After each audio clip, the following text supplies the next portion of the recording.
everyone, and welcome to Walk Away from the Workbook. Today we are going to talk about kinesthetic learners. These are the types of kids that need to move in order to learn. The kids that need to take little walks around the classroom in order to get their wiggles out. They might stand at their desks when they're at school, and these are the kids that you might fight with during homework time because they don't want to sit with you and write. They want to do something where their body is in action, their body is in motion. Let's have some fun with them. I wanted to show you today a few activities that you can do to help your kinesthetic learners. You are going to need plastic red party cups, some ping pong balls, and some index cards. First, we're going to talk about some math activities that you can do for your kinesthetic learner. Get your red solo cups and set them up the same way you would if you were setting up bowling pins. And then give your child a ball that is strong enough to knock over the cups. Let them bowl, see how many they knock down, and then see how many are left standing. Basically, what we're going to do is subtraction, but instead of doing a worksheet, your child is going to build their equation and bowl for their equation. All they have to do is write down their equation when they're done to show that they understand the concept of subtraction.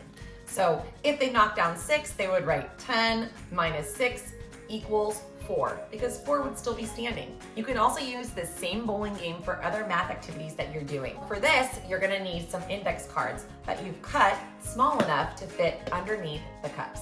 Set up the game the same way you did before, only this time on each little card, I want you to write an equation that your child needs to know. As your child bowls, they will have to go and collect the cards from the cups they knocked over and tell you the answer to those equations.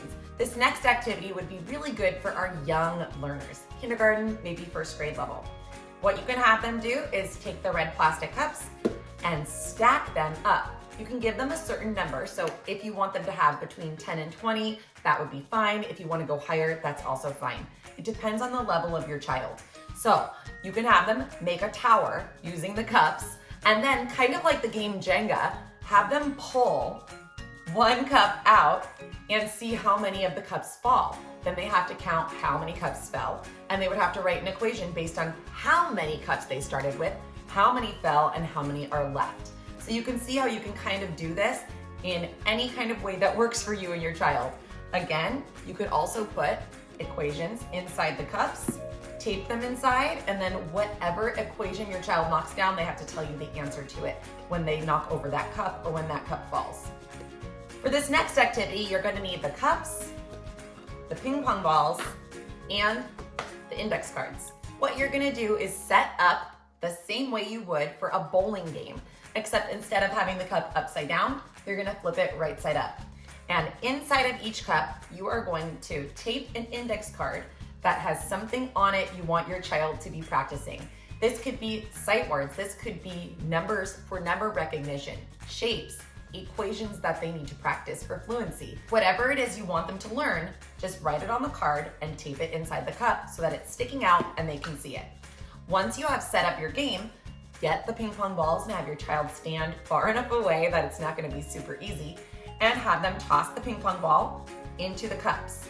Whatever cup their ball lands in, they have to answer whatever is on the index card. And if they are able to do that, then you can move that cup aside and they can keep tossing the ping pong balls until they have made it into every single cup and told you every single answer. If they don't get the answer right, you can just put the cup back and have them try it again. But this is a really fun activity to do, and I'm sure some of you know it sounds a little bit like a fun game that you probably played in college. So now we've talked about some math activities you can do, and I could go on and come up with even more activities, but instead I wanna make this video a little bit shorter, and I will now talk about literacy games that you can play using these same objects. Let's go back to the bowling game. Instead of using the bowling game for subtraction or for learning equations, you could use the bowling game to learn words, letters, practice sounds, anything like that that you want. And the way you would do that is, like we did before, you would write whatever it is you want your child to learn on the index card, make sure it fits underneath the cup, and when they bowl, whatever cups they knock over, they have to read the letter, tell you the sound, or tell you the word that they knocked over. So that's another way that you can incorporate that bowling game into learning, but this time with literacy. This next game, you'll need the ping pong ball and 3 of the red plastic cups. First thing you're going to do is write what you want your child to learn on the ping pong ball.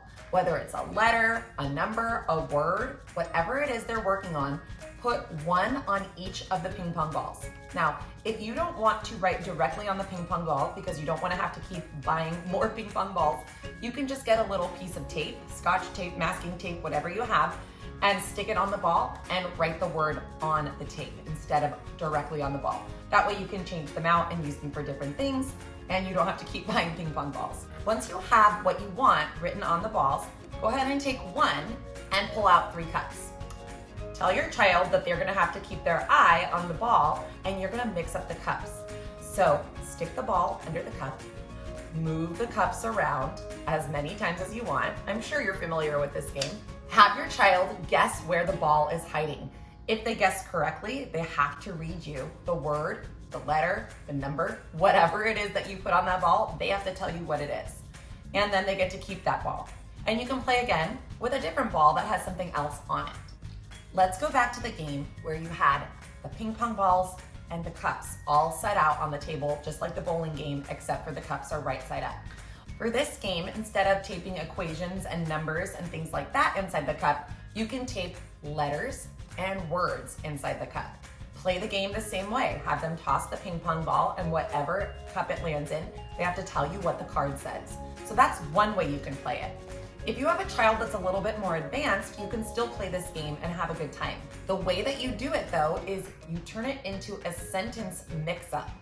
What you're going to do is come up with a sentence, you and your child. Count how many words are in that sentence. Write one word for each sentence on an index card. Tape each word to the inside of the cup.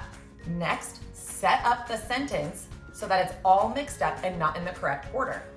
Have your child toss the ping pong ball to land in a cup. Your child then has to take that cup and read the word. Set it aside. That first one's gonna be kind of tricky, but the more times they toss the ball into the cup, they will get more words. They will have to read you those words and then set up the cups so that they are in the correct order for the sentence that you came up with together. So they're getting a lot of reading practice, a lot of reinforcements, and it's also really fun. So that's all I've got for you today. I'm sure I could think of some more activities if I really tried, but I thought I would just start with some simple ones. That way you guys can get started and try them with your child at home. As always, if you enjoyed this video, don't forget to like and subscribe and share it with a friend. I'll see you guys soon. Have fun. Bye.